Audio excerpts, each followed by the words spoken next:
Bonjour à tous. Bon, il y a quand même pas mal de temps maintenant que j'ai pas fait de vidéo. Alors, je sais pas si vous avez pu voir sur ma chaîne, mais j'ai passé un petit message comme quoi j'avais vendu ma 308. Ça fait un petit moment maintenant que je l'ai posté. Voilà, j'ai changé de voiture.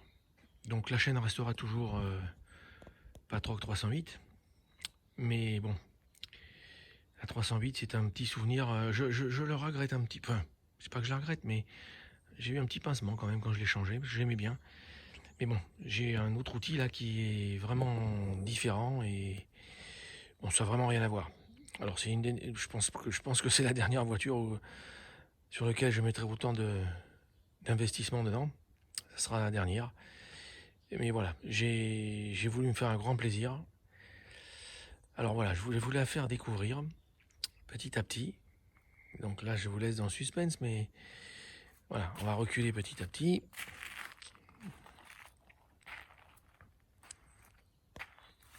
Voilà, vous la voyez. En fait, j'ai craqué pour un... C'est plus une voiture française, une allemande, pour un Z4. Les derniers, alors il date de 2019, hein, il a un an, il est de mai de 2019. Je l'ai eu en juillet. Et vraiment, c'est quand même quelque chose. Alors celui que j'ai pris, c'est le 3 litres, le M Performance, donc il fait 340 chevaux, avec un 6 cylindres en ligne, le fameux 6 cylindres de chez BMW. Avec un bleu Misano. Donc j'ai pas eu trop le choix au niveau des options, mais elle est quand même très équipée. Donc on va faire un petit tour, hein. Donc bon, les jantes, c'est les jantes de base, hein, c'est les jantes de 18. Elles étaient pas bon. Ça, pour le confort, c'est très bien. Ça va très bien.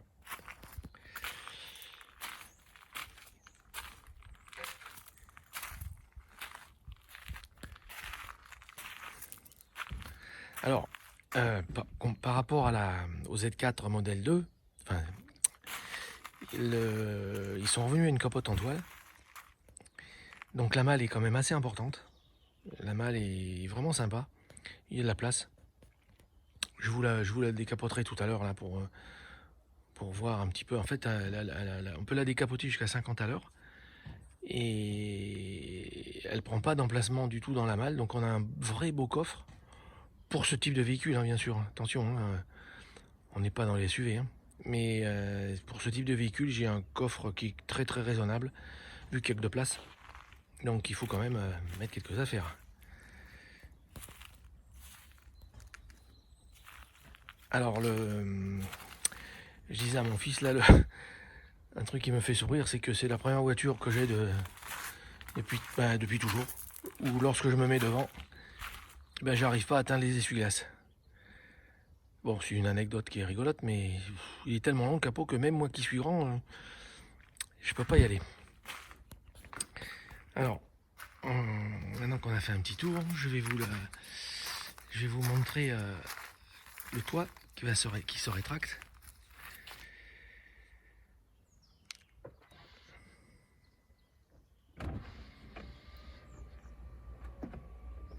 Et vous allez voir qu'en fait, finalement,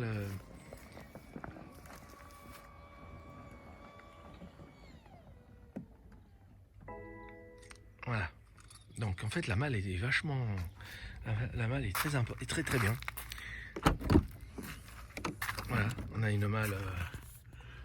Oh bon, avec les profondeurs, peut-être les couleurs, on voit pas trop, pas les couleurs, mais les perspectives. Mais on peut mettre largement deux valises. Et ça va très bien. Bon, il n'y a pas trop de secours dessus, hein. Il y a le kit. Et maintenant, on va faire un petit tour dedans.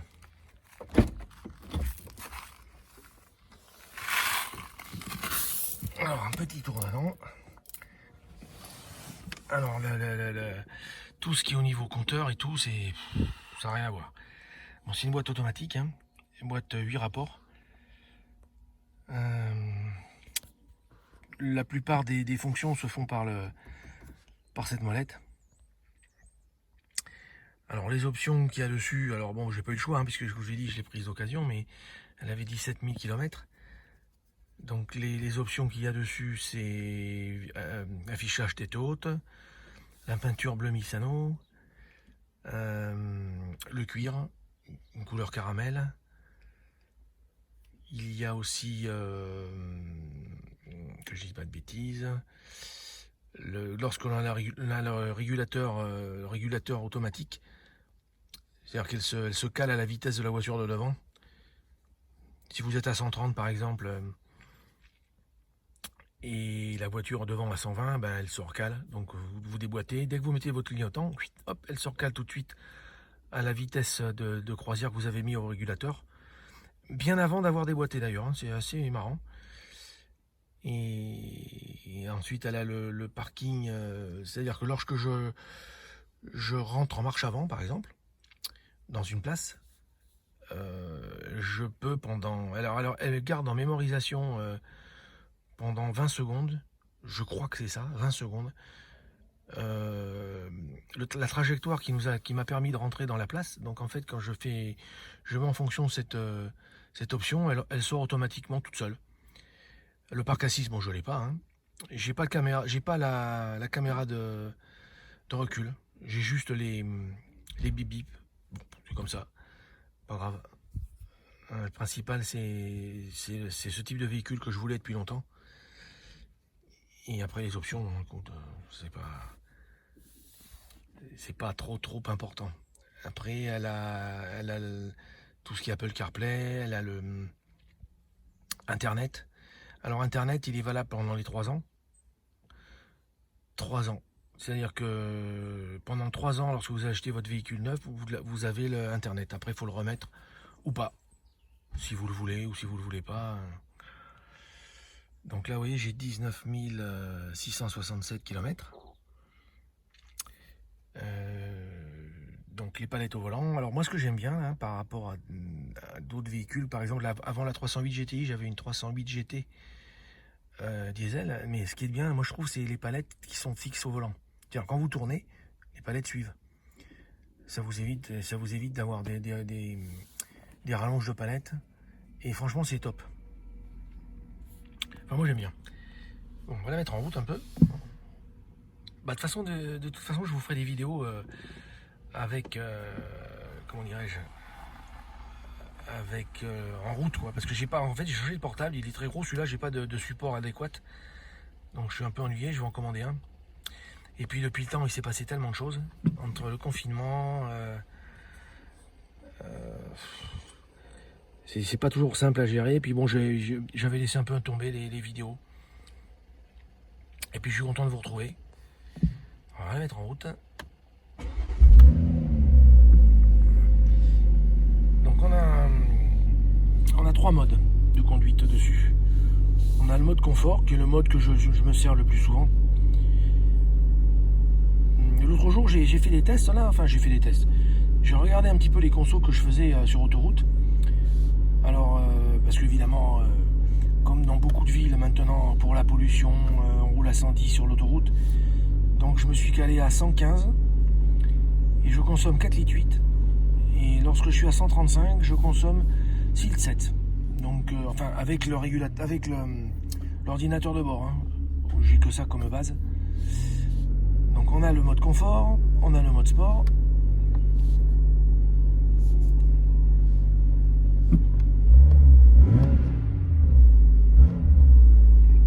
Alors le mode sport, lui, on peut le mettre uniquement quand, vous voyez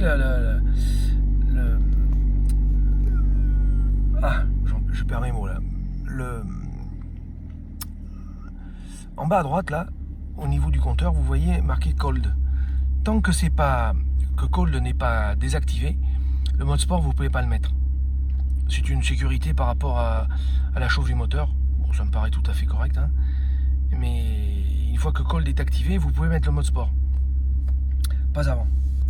Puis après vous avez un mode Eco Pro qui est celui-ci. Alors là par contre, j'ai été assez surpris. Alors pour les embouteillages c'est nickel.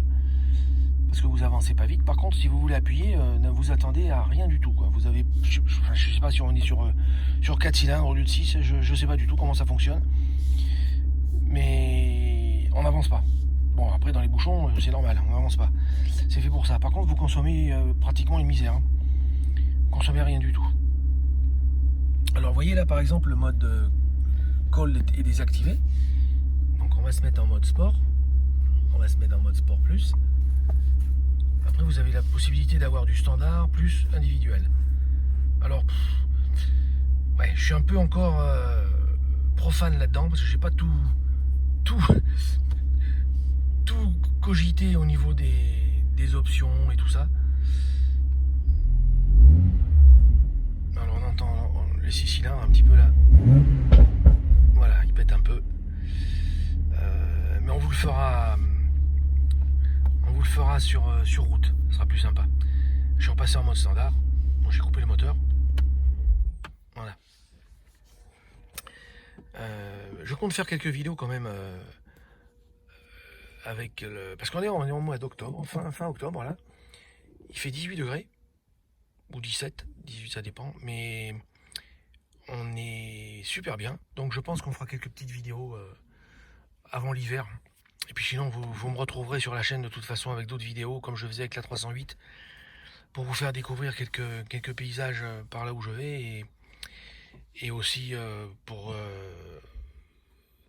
comment dirais-je, pour vous faire plaisir avec la sonorité du moteur. De toute façon, je compte pas le modifier. Là, sur la 308, j'avais monté une ligne Vitorelli, là, mais je vais la laisser comme elle est là, la voiture. Peut-être, lorsque la garantie sera finie, peut-être un stage 1. Mais c'est vraiment subjectif tout ça. J'ai pas du tout, je suis pas pour l'instant, je suis pas pour le faire. Au niveau de la garantie, tout ce qui concerne les comment dirais-je, les modifications moteur, je suis pas un trop gros fan. Hein. Alors au niveau des options, je vous ai pas tout dit parce que je les ai plus en tête. Mais bon, l'intérieur est un intérieur cuir caramel.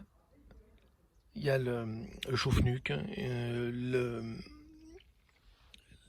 Derrière, vous avez pour éviter des turbulences, le petit filet qui est incorporé.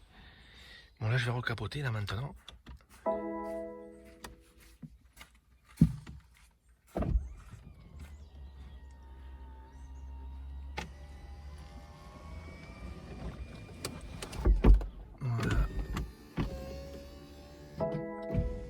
J'ai pas fait attention, mais je pensais pas que ça allait se recapoter malgré une portière ouverte. Bon, c'est pas mal. Il y a beaucoup de commandes au volant. Hein. Au volant, vous avez tout ce qui est régulateur, limiteur, téléphone.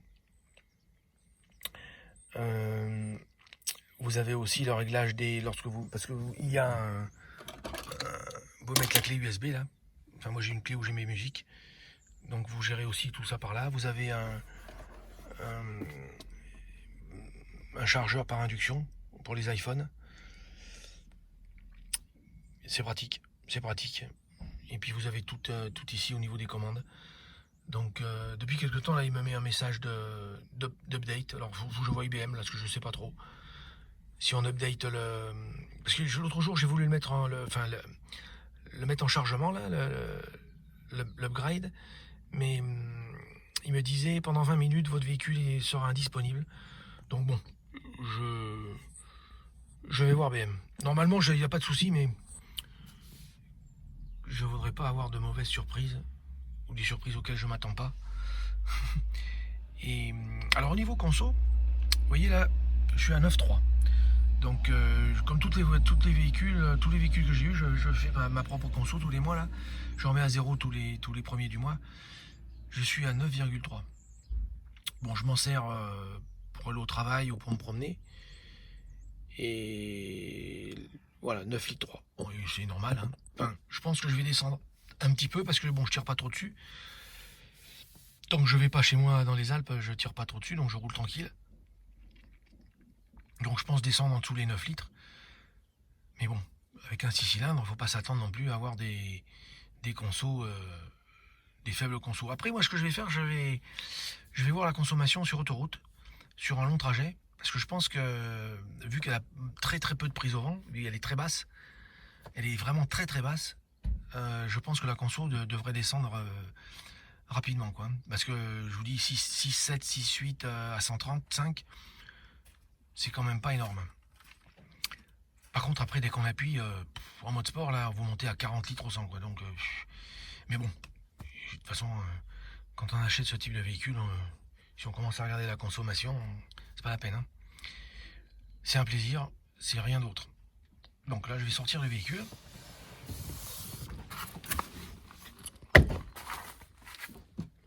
Donc, voilà, M40i. Alors, elle est dégriffée, je sais pas si vous avez pu le voir quand j'ai fait le tour. Elle est dégriffée, donc j'ai absolument rien derrière. Et ça me va très bien.